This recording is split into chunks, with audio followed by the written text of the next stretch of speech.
అనవరం శ్రీ సత్యనారాయణ స్వామి ఆలయ శిఖరానికి బంగారు తాపడం చేయించాలన్న తన ప్రతిపాదన కార్యరూపం దాల్చడం పట్ల ప్రముఖ సంఘ సేవకులు బొడ్డు వెంకటరమణ హర్షం వ్యక్తం చేశారు.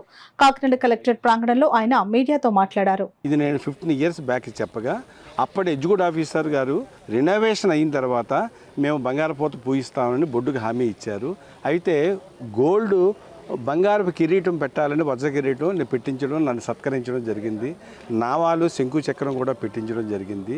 మూడో పార్ట్ ఏంటంటే గోల్డ్ కవరింగ్ టు ఆలయ శిఖరానికి బంగారపోతకి చీఫ్ సెక్రటరీతో ఆర్డర్ వేయించడం, కమిషనర్ ఐఏఎస్ సత్యనారాయణ గారు కూడా ఆర్డర్స్ జారీ చేయడం, ఆయన కూడా నేను బొడ్డు వెంకటరామూర్తిగా విజ్ఞప్తి చేయడం, తదుపరి ట్రస్ట్ బోర్డులో బొడ్డు వెంకటరామూర్తి ఇచ్చిన విజ్ఞప్తిపై ఒక తీర్మానం చేయడం, రోహిత్ గారు అన్నవరం ఈవో ఎడిషనల్ కమిషనర్ గారు నిజాయితీపరుడు, ఆయన చొరవ తీసుకుని సహకరించి భక్తులకు కోరికలు మళ్లించి అప్రూవల్ చేయడం, టీటీడీ అనుమతి తీసుకోవాలని కమిషనర్ ఉత్తర్వులు జారీ చేయడం, ఆ ఉత్తర్వులపై టీటీడీ ఈవో గారికి ఏమో రాయడం, టీటీడీ ఈవో గారికి రాసిన తర్వాత టీటీడీ ఈవో గారిని వెళ్ళి కలిసి జేఈఓ గారిని చీఫ్ ఇంజనీర్ చెప్పగా ఒక 10 కోట్లు అవుతుంది. ఇది దాతల సహకారం, తదుపరి ప్రభుత్వ షేర్ ఇవన్నీ కూడా ఉంటుంది.